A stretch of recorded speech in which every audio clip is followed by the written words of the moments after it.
আর জামাই ষষ্ঠী বলে কথা, মাটন না হলে চলে? তাই আজকে ভিন্ন স্বাদের একটা মাটনের রেসিপি তোমাদের সাথে শেয়ার করছি। প্রথমে মাটনটা ধুয়ে ভালো করে জল ঝরিয়ে নিয়ে হলুদ গুঁড়ো, ধনের গুঁড়ো, গোলমরিচের গুঁড়ো, লঙ্কার গুঁড়ো, আদা রসুন বাটা, নুন, সর্ষের তেল দিয়ে ম্যারিনেট করে রাখবো 2 ঘন্টা মতো। গোটা গরম মশলা, জয়িত্রী, সাজিরে আর শুকনো লঙ্কা শুকনো খোলায় ভেজে নেবো। কটা পেঁয়াজের খোসা, ছাল সমেত পেঁপে পেস্ট বানিয়ে নেবো। টক দইতে শুকনো খোলায় ভাজা মশলাটা ভিজিয়ে রাখবো কিছুক্ষণ।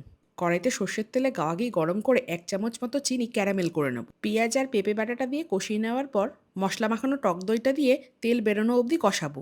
তারপর দেবো জায়ফলের গুঁড়ো, টমেটো বাটা, হলুদ গুঁড়ো, কাশ্মীরি লঙ্কার গুঁড়ো, আদা রসুন বাটা। মশলাটা বেশ ভালো করে কষে আসলে ম্যারিনেট করা মাটন দিয়ে নেড়েচেড়ে আরও কিছুক্ষণ কষিয়ে নেব। এই যে মাটনটা কষাবো, এই সময় ঢেকে চেপে রান্না করব আর গ্যাসটা কমিয়ে করব, যাতে মাংসটা ভালো করে সেদ্ধ হয়ে যায়। মাংস সেদ্ধ হয়ে ওপরে তেল ভেসে উঠলেই তৈরি হয়ে যাবে ভিন্ন স্বাদের মাটন।